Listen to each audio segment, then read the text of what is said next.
noches, gracias Antonio y gracias a la Ateneo Cultural Andaluz por invitarme a venir y hablar un poco sobre la generación del 27, además enmarcando todo esto en torno a Miguel Hernández, que es uno de los poetas con los que la gente de mi generación nos hemos iniciado en todo este tinglado. Recuerdo cuando era un adolescente que la imagen, el retrato que me hizo Abuelo Vallejo y que anda casi siempre como imagen que representa a Miguel Hernández, pues lo llevábamos nosotros en las camisetas y lo llevábamos en las cartucheras y demás, porque era para nosotros que estábamos viendo cómo nacía la democracia, pues un referente de libertad y de honestidad, que son términos que entonces tenían mucho fundamento y que ahora deberían tener todavía un poquillo más. Como se trata de hablar de la generación del 27 y hablar también de Miguel Hernández, conviene un poco advertir que Miguel Hernández no es o no pertenece, por los estudios críticos que se hacen, a la generación del 27. Jamás Alonso dijo que era un añadido, un apéndice, un epígono de la generación, un maravilloso epígono de la generación del 27. La verdad es que Miguel, por edad, no se vincula a este grupo, aunque sí se vincula por su obra y por su planteamiento estético. Como hablar de todo esto, intentaré que no sea demasiado aburrido y que no se convierta en una clase como otra cualquiera. Os cuento, iré salpicando esto un poco de anécdotas y demás. Y decía esto porque Miguel Hernández no pertenecía o no ha estado dentro nunca de la generación del 27, o no se ha tenido por tal, porque por uno de esos avatares con los que se encuentra en la vida. Es decir, él llega a Madrid desde Orihuela, y en Madrid al principio es más o menos bien acogido, no todo lo bien que debiera. Prácticamente José María de Cosío, uno de que la mayoría de la gente conoce por una obra enciclopédica en torno a los toros, y es para ser secretario de esa obra enciclopédica para la que contrata a Miguel Hernández, intentando darle apoyo en la capital de España. Miguel, de todas maneras, va a tener una relación muy problemática con algunos de los miembros de la generación del 27. ¿Por qué va a tener una relación muy problemática? Pues por cuestiones fundamentalmente de cuernos. Es decir, él se enamora o tiene una relación muy intensa con la mujer que en aquel tiempo era la compañera de Rafael Alberti, que es Maruja Mayo, y a partir de ese momento, pues, como ustedes comprenderán, Rafael Alberti le pone una cruz, y Rafael Alberti, que es una de las entidades más visibles y más importantes y con mayor criterio dentro de la generación del 27, pues arrastra a los que son sus compañeros a la hora de plantear. Eso va a hacer que, con la excepción de José María de Cosío y con la excepción de Vicente Aleixandre, todos los demás prácticamente no van a tener casi ninguna relación importante con Miguel Hernández, porque o era estar bien con Miguel o estar bien con Rafael, y en este marco Rafael ya era Premio Nacional de Literatura y lógicamente pues se aportaba más apoyarse en el hombro de Rafael que en el hombro de otro. De todas maneras, Miguel Hernández tuvo incluso la relación que mantiene con Vicente Aleixandre, que es una relación fascinante y hermosa. Vicente Aleixandre es de los que pues conocen su labor y valoran su poesía y lo tienen en cuenta, lo mismo que le pasa a Juan Ramón Jiménez, pero tiene el problema, ahora os cuento por qué digo el problema. Os vais a encontrar que Vicente Hernández le regala, en agradecimiento a Miguel Hernández por unos poemas que él le regala, un reloj de oro. Y este Golos de Oro es el que va a llevar a la muerte a Miguel Hernández, aunque parezca un poco singular o curioso. Y lo va a llevar a la muerte porque cuando Miguel Hernández intenta huir de España, después de pernoctar en el Alcázar de Sevilla a la sombra de otro poeta del 27, de Julián Romero Murube, pues él intenta la huida por Rosal de la Frontera, un pueblo que está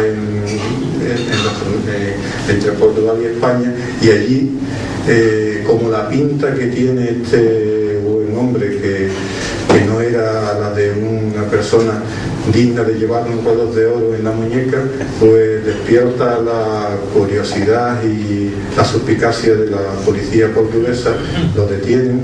comprueban su identidad, comprueban que efectivamente está en búsqueda y captura, pero por motivos políticos, y entonces pues lo devuelven a la cárcel de Alicante, de la que saldrá y a la que volverá después ya para morir. Para que cuento esto un poco por vincular a Miguel Hernández con la generación y por haceros ver un poco que su relación con este grupo tan importante de autores, pues de todas formas Miguel, siempre que se habla de la generación del 27 se habla de la importancia de Góngora y de la trascendencia de Góngora. Miguel es de los pocos poetas de la generación del 27 que escriben al modo de Góngora. Es decir, su libro Perito en Luna es prácticamente de los libros inspirados en la poesía de Góngora, o de los pocos libros inspirados en la poesía de Góngora que tiene trascendencia entre los que escriben los miembros de la generación del 27. He hecho estas aclaraciones y he hecho estos vínculos porque a partir de ahora pues ya lo que vamos a contar es cómo nace la generación, y contarlo pues para intentar ofreceros un panorama que a lo mejor no es el más académico, entre otras razones porque los académicos y los profesores nos hemos dedicado a estudiar y a repetir siempre la misma historia, pero no hemos abundado, no hemos buceado en los libros, ni en las hemerotecas, ni en la correspondencia epistolar que ellos mantienen, y entonces pues nos hemos ido dando cuenta que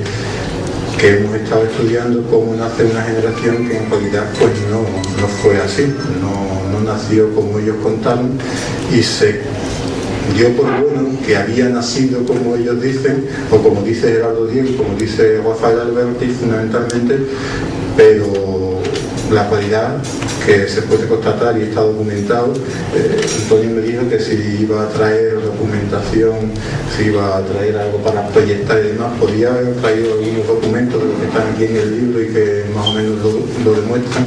pero como se trataba más o menos de hablar y de contar, pues me parecía que era más bonito explicar lo que ir enseñando los documentos y demás, que siempre es bastante más frío. La cuestión es que Gerardo Diego y Rafael Alberti intentan ser famosos, intentan vivir de la poesía. Rafael Alberti le daba igual vivir de lo que fuera, él lo que quería era vivir del arte, vivir de la creación, y entonces se inventan toda una historia en torno a Góngora que es un rotundo fracaso, que no lo apoya nadie, entre otras cosas porque sus mayores, cuando digo sus mayores me estoy refiriendo a Miguel de Unamuno, a Valle Inclán, a Ortega y Gasset, todos estos pensaban que Góngora era un impresentable, que Góngora era un cura que a lo más se gustaba de unirse y estar con los que tenían poder, que si se le cruzaba por el camino una buena moza, pues no tenía ningún inconveniente en tirársela. Y entonces con este planteamiento ni moral ni estéticamente cuadraba con la idea que tenían Juan Ramón Jiménez, Unamuno, Valle Inclán, de lo que tenía que ser un poeta respetable y un poeta al que se debería leer. Y para colmo, el modo de escribir de Góngora era tan abusivamente barroco que no era soportable por la mayoría de los que... conclusión, que ellos no lo apoyan, pero sin embargo Gerardo Diego y Rafael Alberti insisten en el propósito, insisten en la necesidad de que quieren ser y vivir de esto. Están viviendo momentos muy malos, que os parece os leo por ejemplo una confesión que hace Rafael Alberti en La Arboleda Perdida, para que os deis cuenta de que cuando trabajan de esta forma no es por azar, sino que es fundamentalmente por necesidad. Por ejemplo, le cuenta Rafael Alberti: la realidad exterior que me circunda, urdiéndose en la mía, sacudía mis antros con más fuerza, haciéndome arrojar en medio de las calles, enloquecida lava, cometa anunciador de futuras catástrofes. Lo hacía enfermo, solo, nadie me seguía, un poeta antipático, hiriente, mordaz, insoportable según los rumores que me llegaban. Envidiaba y odiaba la posición de los demás, felices casi todos, unos con dinero de su familia, otros con carteras para vivir tranquilos, catedráticos, viajeros por universidades del mundo, bibliotecarios, empleados en ministerios, en oficinas de turismo. ¿Yo? ¿Qué era yo? Ni bachiller siquiera tenía. Un hurón en mi casa, enemistado con los míos, yendo a pie a todas partes, rodando como una hoja y con agua de lluvia en las plantas rotas de los zapatos. Quise trabajar, hacer algo que no fuera escribir. Supliqué entonces a varios arquitectos amigos que me colocasen de peón de albañil en cualquier obra. ¿Cómo? Imposible. Pensaban que era una broma, una extravagancia o manera de llamar la atención. Y sin embargo yo insistía, vocero, vagondero, lo peor, lo más modesto, lo más rebajante. Me urgía salir de aquella cueva cargada de demonios, de insomnios largos y de pesadillas. Os leo este trozo de La Arboleda Perdida para que os hagan una idea del momento en el que vive Rafael Alberti y qué es lo que lo impulsa a convertirse en el secretario de esta ficticia comisión en torno a Luis de Góngora, con la que ellos van a pretender el salto a la fama, de la misma manera que actualmente la gente va a Gran Hermano o a Tú sí que vales pensando que van a salir en televisión y que aquello va a ser el espaldarazo para hacerlos famosos y hacer unos cuantos polos por la nación española. Pues ellos pensaban que eso podría ser así, y eso es lo que intentan cuando se proponen homenajear a alguien, y ese alguien pues piensan que el idóneo es Góngora. ¿Y por qué es el idóneo Góngora? Pues por la sencilla razón de que ellos están planteándose esto en mayo de 1926 y en mayo de 1927 pues coincidía que se cumplía el tercer aniversario de su muerte. Entonces les viene como anillo al dedo la conmemoración. Parece ser que de sus debates, de sus planteamientos, a ellos les hubiera interesado o estaban más al hilo de la poesía, por ejemplo, de Lope de Vega, pero para homenajear a Lope de Vega había que esperar 5 años, y ellos no estaban por esperar 5 años, ellos necesitaban, a la vista de la situación que os he contado sobre cómo estaba Rafael Alberti, él necesitaba dinero, necesitaba alguien que lo apoyara, alguien que le sirviera de mecenas, alguien que lo impulsara por esta, y tener presente que Alberti en ese momento era el único de todos ellos que ya tenía cierto reconocimiento. Él era ya Premio Nacional de Literatura a partir por Marinero en Tierra. A partir de ahí, pues pensar que ellos son capaces de montar toda una trama y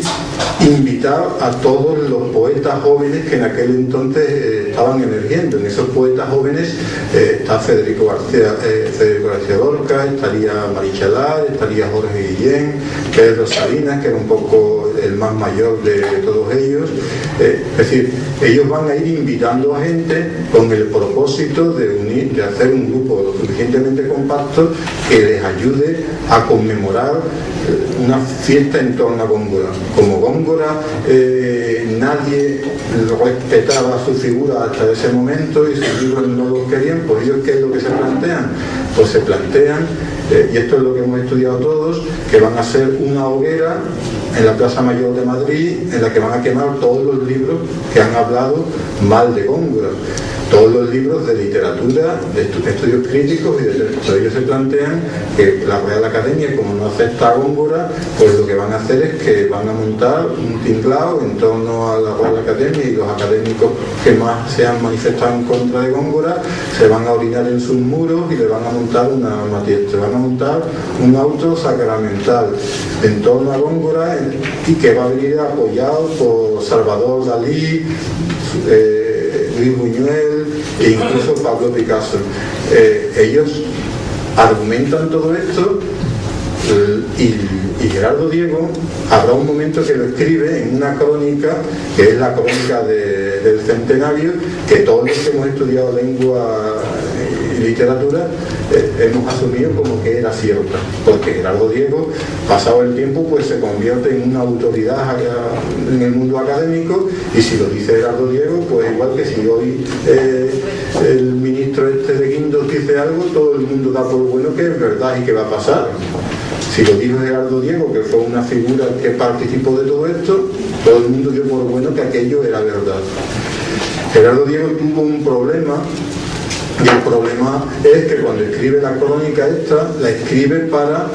publicarla en una revista que se llamaba y que dirigía Ernesto Jiménez Caballero, que era La Gaceta Literaria. Y cuando entrega la crónica para su publicación en mayo de 1927, Jiménez Caballero le dice que ni pensarlo, pero Gerardo, ¿cómo voy a publicar esto? Si esto es mentira, esto te lo he inventado. Si vosotros no habéis quemado libros en ningún sitio, si vosotros no os habéis orinado en los muros de la academia, si vosotros no habéis montado ninguna verbena en la Plaza Mayor de Madrid. Eso es lo que había escrito Gerardo Diego, y eso es lo que hemos estudiado todos. Si uno se entretiene en mirar a fondo la documentación de la época y los periódicos de la época, entonces uno se da cuenta, se termina dando cuenta que nada de lo que contó Gerardo Diego era verdad. Y también es verdad que ellos nunca reconocieron que eso había sido así, ni ellos ni sus compañeros de grupo. Rafael Alberti, por ejemplo, es verdad que nunca mintió, porque Rafael Alberti siempre remitía a la crónica de Gerardo. No, eso ya lo ha contado Gerardo, como Gerardo ya lo ha contado, ¿para qué leerla? Y así, esa fue Damas Alonso, el mismo planteamiento, ya lo ha contado Gerardo, leerlo. Y todos lo leímos y todos nos lo creímos. En aquel tiempo, por ejemplo, Francisco Ayala, que es un poeta, un escritor andaluz, en aquel tiempo se cuestiona y se plantea y los pone verdes, pero Francisco Ayala ha empezado a ser un escritor importante en la democracia española, no en el tiempo que lo fueron Jorge Guillén, Gerardo Diego y compañía. Es decir, que el valor de la palabra de Gerardo Diego fue muy importante frente, por ejemplo, a Jiménez Caballero, que para colmo, o para su desgracia, aunque en el momento en el que pasa esto tenía tendencia y era de una mentalidad más abierta que Gerardo Diego, por ejemplo, después cuando triunfa el alzamiento, triunfa el general Franco, Jiménez Caballero apoya las tesis fascistas y entonces cae también en desgracia, con lo que se une el planteamiento de que era más creíble o era más fácil de creer lo que decía Gerardo Diego, que no es que fuera muy de izquierda, pero sí se mantenía en cierta ala progresista, que lo que había dicho Jiménez Caballero, que había contado que Gerardo Diego se lo había inventado todo. Y de ahí el salto al momento en el que todos lo hemos estudiado.